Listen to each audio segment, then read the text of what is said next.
Lecture de l'épître du bienheureux apôtre Paul aux Corinthiens. Mes frères, c'est par le Christ que nous possédons une telle assurance devant Dieu. Ce n'est pas que de nous-mêmes nous soyons capables de revendiquer quoi que ce soit comme venant de nous-mêmes, mais nos ressources viennent de Dieu qui nous a également rendus capables de devenir les ministres d'une nouvelle alliance, non pas de la lettre, mais de l'esprit, car la lettre tue, mais l'esprit vivifie.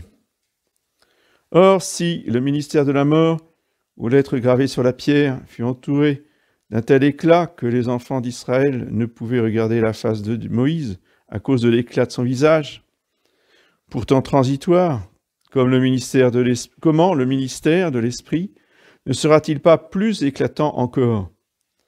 Car si le ministère de condamnation a été glorieux, combien plus le ministère de la justice sera-t-il riche de gloire?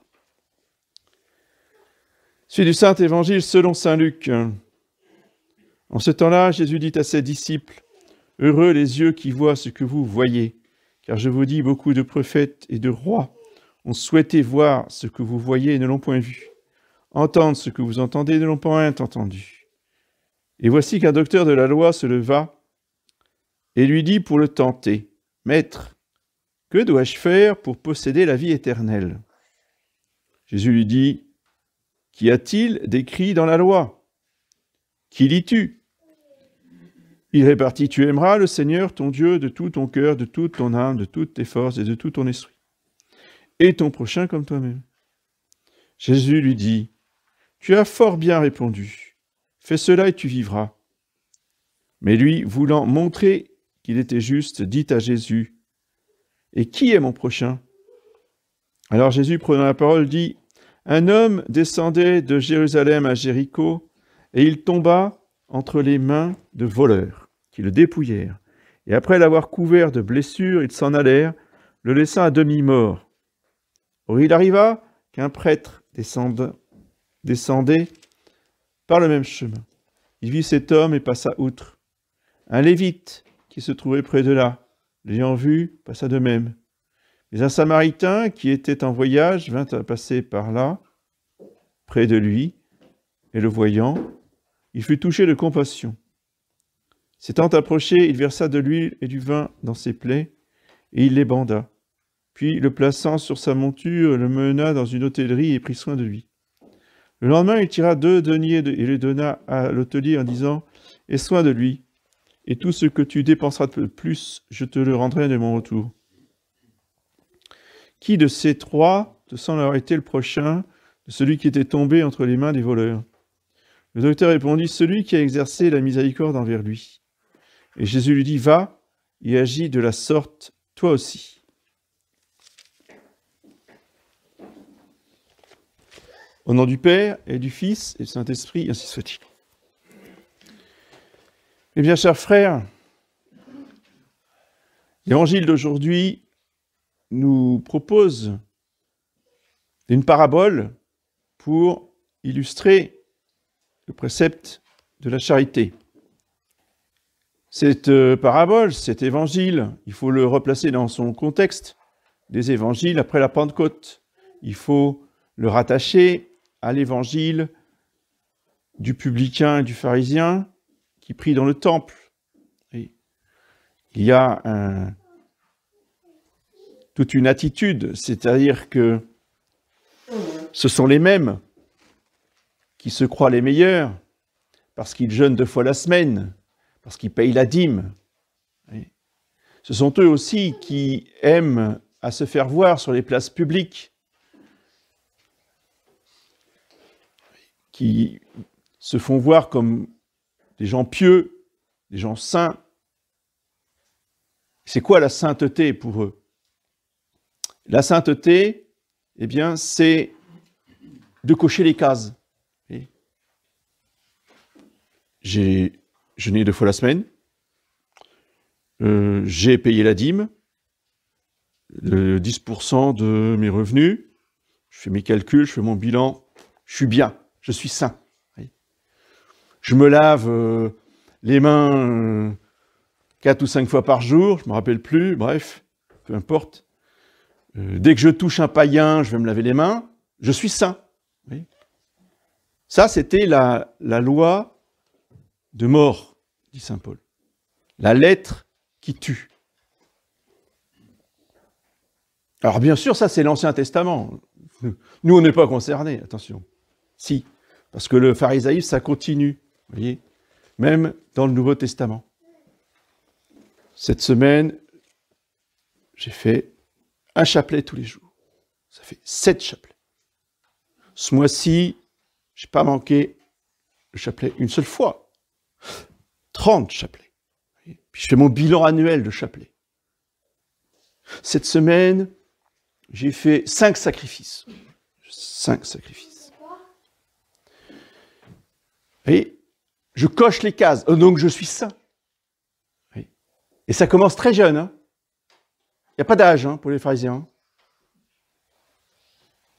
À 8 ans, 9 ans, on peut être pharisien. Ouais, j'ai fait mon trésor de la croisade eucharistique. Je suis bien. Bon bilan. Donc, même les enfants, attention au levain des pharisiens, à l'esprit des pharisiens. Si je fais mon trésor, c'est pour moi et Jésus. C'est pas pour les autres. Et toi, t'as pas fait ton trésor ce mois-ci? Non, ça va, ouais. J'ai été jeune, comme vous. Donc je sais de quoi je parle.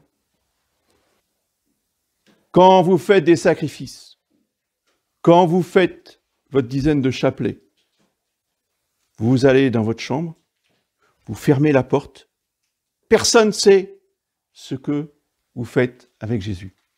Ça ne regarde personne. Sinon, eh bien, c'est comme si vous n'avez rien fait. Si vous commencez à vous vanter du nombre de chapelets que vous avez récités, si vous commencez à vous vanter du nombre de sacrifices que vous avez notés, après vous mettez 0. Bilan du mois, 0. Vous avez tout perdu. Le trésor, il a été volé par le démon. C'est quand même bête. C'est ballot, comme diraient certains. Se faire voler le trésor par le démon. Donc si vous voulez garder votre trésor pour le ciel, eh bien, il ne faut pas l'étaler devant les autres. Voilà. Ça, c'est se garder l'esprit des pharisiens. Et cet esprit-là, eh bien, va faire mépriser les autres. C'est pour ça que la lettre tue. Celui qui est mort n'a plus de compassion. Celui qui est mort n'a plus de bons sentiments vis-à-vis du prochain. Voilà. Donc il passe à côté. Enfin, même certains ne le voient même pas. Vous voyez, ça n'existe pas. Voilà. Ça, c'est le drame, oui,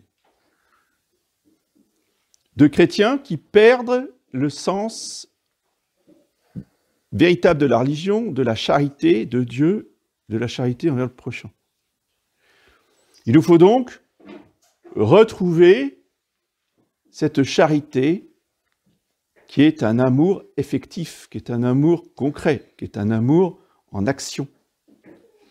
Et c'est pour réchauffer nos cœurs que le Sacré-Cœur de Jésus est apparu à Sainte Marguerite Marie, au XVIIe siècle, pour répandre la dévotion envers le Sacré-Cœur de Jésus, afin que nous réchauffions nos cœurs à son divin cœur. Réponse des pharisiens? Rien du tout. 0. Ça, c'est... Enfin, si, oui, c'est bien pour les femmes, les petits-enfants, ça les... D'accord, mais nous, les hommes, quand même. Spiritualité de guimauve, ce sentimentalisme dégoûtant.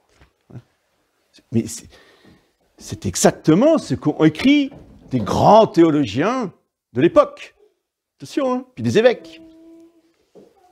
Parce que les évêques jansénistes, il y en avait au XVIIe siècle. C'est pour ça que notre Seigneur est apparu, et c'est pour ça qu'il a donné ce message, justement. Parce que les prêtres et les lévites pharisiens, il y en avait beaucoup. Et à l'époque, ils s'appelaient des jansénistes. Donc on a eu la Révolution. C'est tout. Et les prêtres à échafaud. les évêques à l'échafaud, les bonnes sœurs à l'échafaud, vous noyez. Vous allez me dire, oui, mais c'était pas tous coupables. Ben non, dans ces cas-là, il y a des innocents qui sont martyrs. Mais l'institution, elle est nettoyée au Karcher. Et notre Seigneur nous a donné en tremblant, vous entendez, la dernière solution. Et il n'y en aura pas d'autre. C'est pour ça que notre Seigneur tremble, parce qu'il dit, vous m'avez rejeté. Donc moi, c'est fini, c'est terminé. Vous voyez. Bon, il a fait une petite tentative avec Poincaré. Bon, il y a eu quand même un élan de dévotion au moment de la guerre 14-18 pour mettre le Sacré-Cœur sur le drapeau français. Ouais, un petit frémissement. Bon, c'est pas grand-chose, hein. Mais notre Seigneur a décrété, donc bien après la Deuxième Guerre mondiale, hein, c'est Pontevedra et surtout Tuy, hein, sœur Lucie, qui a eu l'apparition du cœur immaculé de Marie à Fatima. Et notre Seigneur lui a dit, bon ben, c'est le dernier moyen de salut donné au monde, la dévotion au cœur immaculé de Marie, de sa Sainte Mère, et il n'y en aura pas d'autre. Donc, nous sommes prévenus. Si nous refusons cette dévotion, ou si nous rejetons cette dévotion après l'avoir pratiquée, il n'y aura aucun moyen de salut. Donc ça veut dire ce que ça veut dire. Ça veut dire c'est l'enfer éternel. Ça veut dire c'est la condamnation du monde. Et là, effectivement, ça sera le temps de l'Antéchrist. L'Antéchrist, c'est le châtiment du monde pour avoir rejeté la dévotion au cœur immaculé de Marie. Merci. Alors, quelle est cette dévotion? En quoi consiste-t-elle? La Très Sainte Vierge dit aux petits-enfants de Fatima, « Je veux que vous récitiez le chapelet tous les jours. » Je veux que vous récitiez le chapelet tous les jours. Et les petits-enfants, ils avaient moins de 10 ans. Ils avaient 10 ans et moins. Donc, nous qui sommes un peu plus âgés, certains pas beaucoup, mais quand même, nous devons nous astreindre comme un devoir demandé par la Très Sainte Vierge Marie de réciter le chapelet tous les jours. À Pontevedra, donc en 1925, quelques années après 1917, la Très Sainte Vierge Marie est venue demander les 5 premiers samedis du mois, donc la pratique de la communion réparatrice et de la confession réparatrice les 5 premiers samedis du mois. En plus du chapelet qu'on doit dire tous les jours, la confession 8 jours avant ou 8 jours après, c'est pas forcément le jour même, c'est pas forcément la veille, c'est pas forcément le lendemain, 8 jours avant, 8 jours après. Et ne pas oublier les 15 minutes, donc le samedi, le premier samedi du mois, les 15 minutes de méditation d'un des mystères du rosaire. Ensuite, eh bien, il faut la consécration personnelle au cœur immaculé de Marie et le port du scapulaire du Mont Carmel. C'était tout le sens donc de la dernière apparition à Fatima. Pourquoi 5 premiers samedis du mois, et pourquoi 7, et pourquoi 8, et pourquoi pas 9, comme les 9 premiers vendredis du mois, pour le Sacré-Cœur de Jésus? 5, a répondu la Sainte Vierge, d'abord, pour les blasphèmes contre l'Immaculée Conception, deuxièmement, pour les blasphèmes contre sa virginité perpétuelle, troisièmement, pour réparer les blasphèmes contre sa maternité divine, quatrièmement, pour réparer les péchés des hommes qui cherchent à mettre le mépris, l'indifférence et la haine de la Sainte Vierge dans le cœur des enfants. Et donc pensons, évidemment, à toutes les écoles laïques, républicaines, et même d'autres, où des enseignants athées ou anti-chrétiens se moquent ou vont blasphémer d'une manière ou d'une autre la très sainte Vierge Marie. Pensons aussi aux films, au cinéma, à toutes ces choses qui peuvent tomber sous les yeux des enfants et qui vont les scandaliser par rapport à la très sainte Vierge Marie. Enfin, cinquièmement, les outrages de ces saintes images. Voilà. Ce sont les demandes de la très sainte Vierge Marie, voyez, que nous devons nous efforcer de pratiquer. Alors, notre Seigneur est venu aussi parler à Sœur Lucie, ça c'était la Sainte Vierge, mais notre Seigneur est venu préciser à Sœur Lucie, voyez, que la communion réparatrice, si nous sommes empêchés de venir communier le premier samedi, peut être reportée le lendemain au premier dimanche. Mais il faut demander la permission à son confesseur. C'est une possibilité. Oui. Ce qui fait que nous n'avons aucune excuse de ne pas faire les communions réparatrices.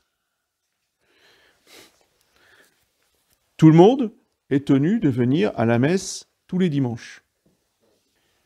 Donc c'est tout à fait possible. Et ensuite, il ne suffit pas simplement, là c'est une précision explicite de la Sainte Vierge à Sœur Lucie, il ne suffit pas simplement de faire cela 5 fois de suite. Et puis, bon, j'ai coché les cases, j'ai fait mes 5 premiers samedis. C'est terminé, fini. Non. Justement, l'esprit qui vivifie, qui n'est pas la lettre qui tue, la lettre qui tue, c'est je coche les cases. L'esprit qui vivifie, c'est tous les premiers samedis, ou tous les premiers dimanches, si je ne peux pas venir le samedi, eh bien, je refais cette communion réparatrice pour continuer de consoler la Sainte Vierge, parce que il n'y a aucune raison de s'arrêter aux 5 premiers. Les 5 premiers, c'est le service minimum, voyez. Mais justement, nous ne sommes pas comme le serviteur qui a reçu un talent, voyez, et puis qui fait son service minimum. Service minimum, c'est j'enterre mon talent, puis quand il va revenir, le patron, je lui donne son talent, et puis terminé, hein, on en reste là. Voyez. Ça, c'est le service minimum. Vous savez ce qui lui arrive au serviteur en question, hein, son maître lui prend le talent, effectivement, lui dit je le donne à celui qui en a 10, tu vois, puis toi, tu n'as plus rien, et tu es chassé, et tu es puni. Voilà. Dieu est infiniment généreux avec nous. Et il ne supporte pas, et quand je dis qu'il ne supporte pas, c'est qu'il ne supporte pas les radins. On m'a demandé 5 premiers samedis, alors je te donne 5 premiers samedis, et pas un de plus. Je ne vais pas faire à l'effort de continuer un 6e. Hein. Ces gens-là énervent beaucoup le bon Dieu. Parce que Dieu et Jésus-Christ ne supportent pas les pharisiens. Pour les pharisiens, c'est le coup de fouet. C'est les invectives et pas les injures. Pas confondre. Une injure, c'est injuste, c'est dégradant, c'est insultant. Dire aux pharisiens, t'es un tombeau blanchi, et ce qui est dans toi, c'est de la pourriture, ça, c'est pas une insulte. Ça s'appelle une invective, c'est-à-dire, c'est un reproche véritable, justifié, qui peut être éventuellement argumenté. Voilà. C'est comme ça que traitent les pharisiens, que traite Jésus les pharisiens. Donc, il nous faut être généreux et avec le Seigneur Jésus et avec la Sainte Vierge. Toujours. Et nous ne serons jamais les plus généreux. Plus nous ferons des actes d'amour concrets, de générosité, plus nous serons dépassés par la générosité de Dieu qui nous comblera de grâce, de lumière et de secours. Si nous pensons être plus ou moins oubliés de Dieu, plus ou moins délaissés de Dieu, oui, ben posons-nous la question, qu'est-ce que moi je fais pour Dieu? Quels efforts je consens à faire pour la Sainte Vierge et pour le Seigneur Jésus? Oui. En général, là, vous avez la réponse. Enfin, surtout avec la Sainte Vierge. Je crois que c'est Don de Lattre qui disait nous avons un thermomètre pour mesurer notre dévotion et notre degré de charité. Où en est notre dévotion vers la Sainte Vierge? Qu'est-ce qu'on fait pour la Sainte Vierge? Vous prenez la mesure et vous avez la réponse. Donc, nous ne ferons jamais assez pour la très Sainte Vierge Marie. Nous ne la consolerons jamais assez. Donc, il nous faut être généreux et mettre en pratique ces 5 premiers samedis du mois, oui, et répandre cette dévotion autour de nous. Donc, pour ceux qui ne connaissent pas toutes les conditions ou pour qui c'est la première fois qu'ils en entendent parler, je mettrai des petits dépliants sur la table qui expliqueront tout dans les détails. Et prenez-les et diffusez-les autour de vous. Parlez-en, parce que malheureusement, on n'en parle pas suffisamment. On ne développe pas suffisamment la dévotion aux 5 premiers samedis du mois. C'est stupéfiant. Stupéfiant. Ah, le premier vendredi, tout le monde le fait. Hein. Ah là, grand coup d'annonce avant les sermons. Très bien, bravo. Mais et les premiers samedis du mois, alors? Rien, zéro. Alors qu'au moins, nous ayons cette dévotion et cette pratique. Alors ce que je faisais il y a quelques années, quand il y avait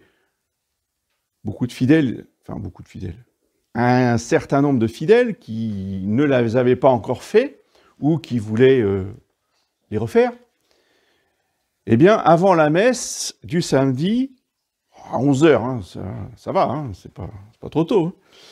Donc, avant la messe, je faisais le quart d'heure de méditation, oui, qui est le plus dur pour la plupart d'entre vous. Méditer un quart d'heure, c'est pas évident. Donc, au moins, j'assurais la méditation d'un mystère du rosaire. Bon, c'est vrai que la pratique est tombée en désuétude.